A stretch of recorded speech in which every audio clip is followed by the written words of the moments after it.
Voilà, bonjour à tous. Aujourd'hui, je vais vous faire la correction de la page 57 du chapitre deuxième année pour les maçons en calcul professionnel. Dans cet exercice, donc c'est le dernier exercice de métrage qu'on a pour les quantités. Vous devez calculer les quantités de matériaux qu'il vous faut pour faire une espèce de petit couvert à voiture. On vous demande en fait qu'est-ce qu'il vous faut pour faire les murs, qu'est-ce qu'il vous faut pour faire les crépiers sur ces murs et qu'est-ce qu'il vous faut pour faire la chape, tout simplement. Donc on ne parle pas du tout du radier, etc. On s'occupe seulement de ce qui est en mortier. Alors, pour les murs, on vous dit qu'on a des murs qui font 2,20 m de haut. On vous demande une quantité de briques et une quantité de mortier. On ne vous demande pas de décomposer la quantité de mortier. On vous dit calculer les quantités de briques et de mortier nécessaires à l'exécution des murs, des crépis et des chapes. Donc il n'y a pas besoin de décomposer en mettant le ciment, le sable, etc. Alors, la première chose à faire, c'est l'aire des murs. Alors, l'aire des murs, elle est relativement simple. Vous avez 6 mètres de long ici, 6 mètres de long ici. D'accord. Donc, vous avez 6 mètres x 2, x 2 pièces. Et vous avez encore un mur qui fait 7,50 m auquel il faut rajouter 20 cm à gauche et 20 cm à droite. Donc, 7,90 m. Voilà. Ça, c'est le périmètre des murs qu'on va multiplier simplement par la hauteur, par 2,20 m. Alors, machine dessous, 6 x 2, 12, plus 7,9, on est à 19,90 m de mur, à 2,20 m de haut, on est à 43,78 m carrés. Voilà. À partir de ce moment-là, vous pouvez sortir un nombre de briques. Alors, ce nombre de briques, on sait que pour calculer les briques, on fait la surface du mur, donc les 43,78 m carrés. Et on va aller chercher dans le tableau de la brique qui fait 59. Je prends juste le tableau pour vous le montrer. Vous l'avez aussi dans le petit livre. Sinon, vous faites la technique que je vous ai montrée dans un autre support pour faire. La brique de 59, la brique, il faut brique creuse 59, 10 pièces au mètre carré. Donc on va simplement multiplier la surface en mètre carré par le nombre de pièces par mètre carré, c'est-à-dire 10 pièces par mètre carré. Et on obtient 437,8 pièces, tout simplement. Donc ça, c'est une réponse qu'on nous demande. Donc, juste pour oublier de la souligner deux fois. Voilà. Ensuite, il va falloir sortir du mortier. Alors,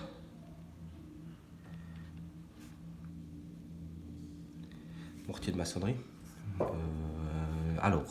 Pour faire le mortier, on fait simplement l'aire du mur, toujours nos 43,78 mètres carrés, qu'on va multiplier par l'épaisseur, mais l'épaisseur en mètres. En fait, on va faire comme si on coulait un mur en béton. Donc, en faisant x 0,17,5, et c'est important de mettre le 5, vous allez obtenir en fait le volume du mur. Alors, le volume de maçonnerie, ça ne sert pas à grand chose, hein.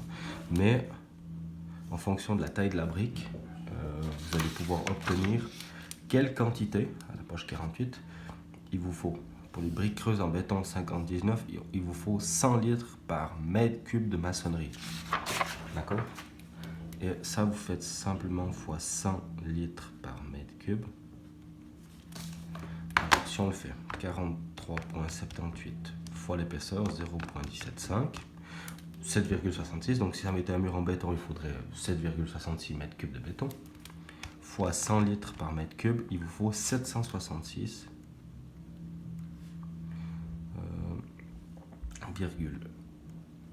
150 litres. Ça, c'est la mortier de maçonnerie.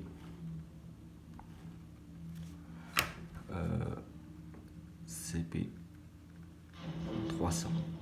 C'est ce qui m'était marqué là. Voilà. Pour la suite, j'enchaîne direct. Il vous faut du crépier. Alors, pour faire le crépier, il vous faut sortir des volumes de crépier. Alors, crépier extérieur et le crépier intérieur. On va prendre le périmètre extérieur qu'on va multiplier tout simplement par la hauteur et par la longueur. Crépier extérieur, 2 points. Alors, si on réfléchit, 6,20 m de long, plus 7,90 m, plus 6,20 m, Et puis maintenant, il y a les histoires des retours. Alors les retours, je vais les prendre quand même 2 fois à l'intérieur, ce qui paraîtrait assez logique. Pourquoi? Parce qu'ils sont à l'extérieur du local. Alors, plus 0,20 plus 0,20. Voilà. Là, vous obtenez en fait le périmètre. Ce périmètre-là, vous le multipliez par la hauteur, 2,20 m, la même hauteur que les murs, et vous le multipliez par l'épaisseur. Donc 0,015. Faites attention, c'est pas 0,15, c'est 0,015. Et là, vous obtenez directement le volume pour le crépi extérieur. Alors 6,2 plus 7,9 plus 6,2 plus 0,4, je prends un raccourci, ça fait 20,7 mètres linéaires à 2,22 m de haut. Ça fait 45,54 mètres carrés fois 0,015 l'épaisseur. Ça vous fait 0,683 mètres cubes. Et ça, c'est une réponse que je demandais. Je vais mettre juste une parenthèse. Donc ça, c'est un CP100 CH320, tout simplement. Voilà. Ensuite, je vais vous donner le crépi intérieur.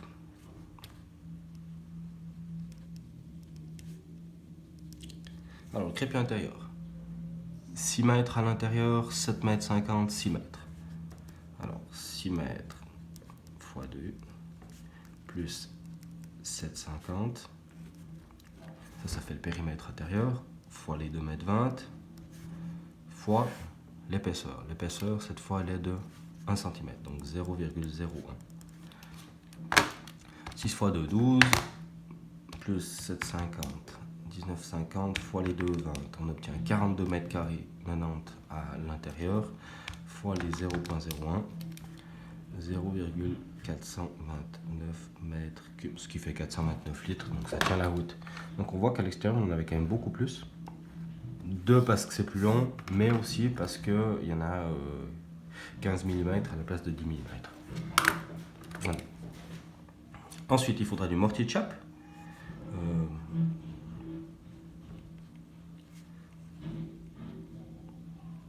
Hop là, mortier de chape.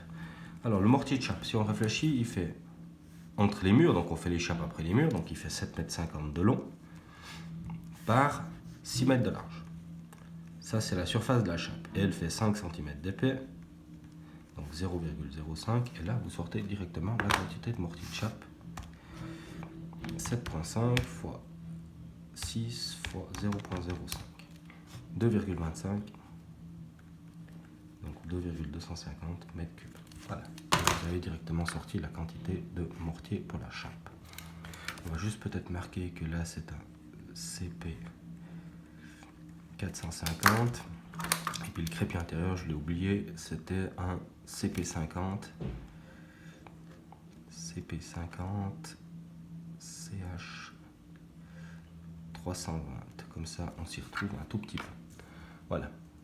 Ensuite, je vous laisse remplir ça. Je ne vais pas le faire maintenant parce que la vidéo commence à être pas mal longue. Ok.